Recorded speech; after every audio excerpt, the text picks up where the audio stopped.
کلمے کے نام پہ ہمارا ملک بنا، لا الہ الا اللہ محمد رسول اللہ صلی اللہ علیہ وسلم کے نام پہ، اور قائد اعظم محمد علی جناح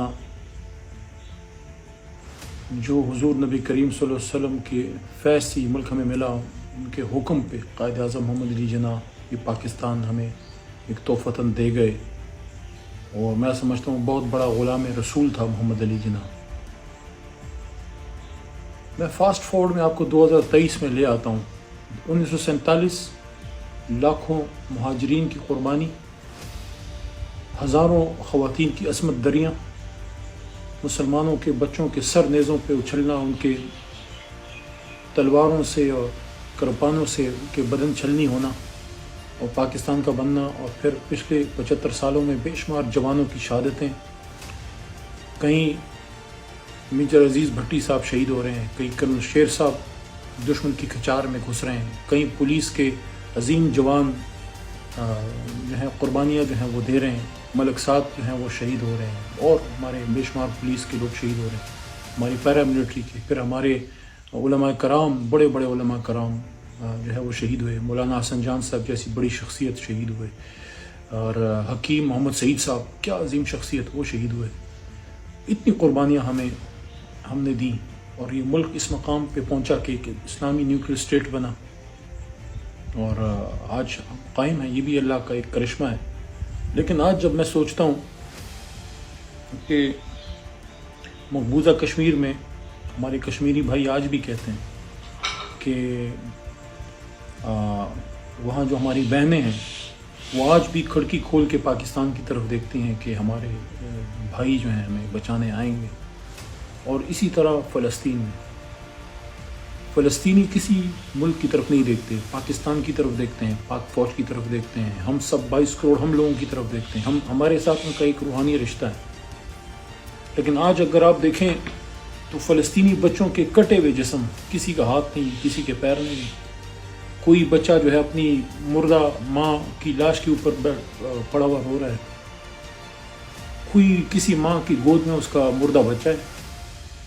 آپ مجھے بتائیں، اگر ہم اپنے ملک کو مضبوط کر پاتے ایک قوم کی طرح، یا قائد چند سال اور جی لیتے، اگر ہم ایک قوم بن جاتے، آج ہم IMF ورلڈ بینک کے قرضوں میں نہ ہوتے، بلکہ ہم لوہا بنتے، اسلامی دنیا کا لوہا بنتے، اور اسلامی دنیا کے کمزور ممالک کو ہم قرضے دیتے، سود سے پاک ہماری بینکاری معیشت ہوتی، جو قائد اعظم نے فرمایا تھا۔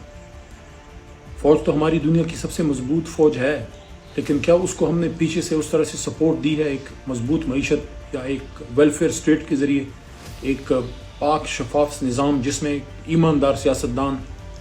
قائد اعظم نے کون سا پیسہ بنایا تھا؟ انہوں نے تو کوئی پیسہ نہیں بنایا، انہوں نے تو اپنا سب کچھ اس ملک کو دے دیا۔ جانے سے پہلے سندھ مدرسۃ الاسلام اور ہمارے پشاور کے اسلامیہ کالج کو سارا کچھ اپنا دے کے چلے گئے۔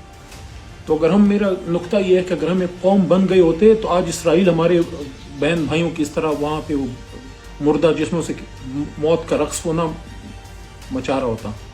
ہم ذمہ دار ہیں۔ اگر ہم نے اپنے ملک سے انصاف کیا ہوتا، دیکھیں یہ پوری دنیا کا قلعہ ہے پاکستان، کاش آپ میری بات سمجھ پائیں، یہ پوری دنیا کا قلعہ ہے۔ اگر ہم اپنے نسب العین کو پا لیتے اور ہم وہ ملک اس کو بنا دیتے، جو اس کا 75 سال بڑا ٹائم ہے، اگر ہم بنا دیتے تو کسی کی جرت تھی کہ فلسطین میں اسرائیل نما کوئی چیز جو ہے وہ آ کے اس طرح کوئی ظلم کرتا، یا امریکہ کرتا، یا کوئی اور ملک کرتا؟ ہم ذمہ دار ہیں اس میں۔ کیوں؟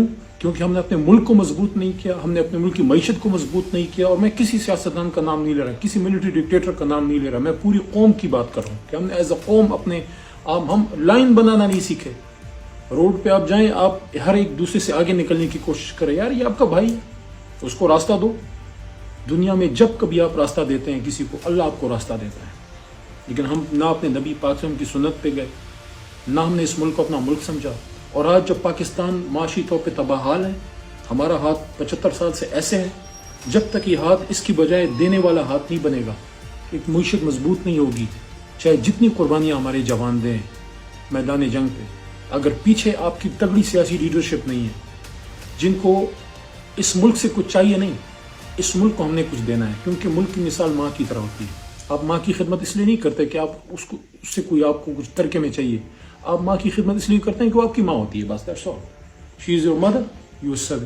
تو یہ ہمارا ملک ہے، اس کی ہم نے بے لوث خدمت کرنی ہے، اور ایک ایسی سیاسی لیڈرشپ کی ضرورت ہے کہ اس قوم کو قوم بنا سکے. جب ہم قوم بنیں گے، جب اس ملک کو مضبوط کریں گے، جب اس کی معیشت مضبوط ہوگی، ورلڈ بینک کے قرضوں سے نکلیں گے، IMF کے چنگل سے نکلیں گے، سودی نظام سے نکلیں گے، اسلامی فلاحی ریاست پہ چلیں گے، حرمت رسول صلی اللہ علیہ وسلم اور ختم نبوت صلی اللہ علیہ وسلم کی کہ ہم ہر کوئی اس کا جو ہے اس ملک کا ایک ایک چپا جو ہے اس کا سپاہی بنے گا، اور اس ملک کو ہم قرآن پہ جب چلائیں گے تو پھر آپ یقین کیجئے پھر ہمارے ایک وزیر اعظم کا یا ہمارے ایک صدر کا جو ہے ایک بیان ہی کافی ہوگا ادھر ظلم روکنے کے لیے.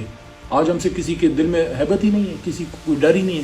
کیوں؟ کیونکہ ہم اپنے معراج اپنے راستے سے ہٹ چکے ہیں. اپنے راستے پہ اپنے ملک کے اصل کی طرف آنا ہوگا، اور اصل کیا ہے؟ لا الہ الا اللہ محمد رسول اللہ. اس پہ ابھی تک ہم نے ملک نہیں چلایا. اس ملک سے ہم سارا کچھ نہ کچھ لینے کے لیے آتے ہیں.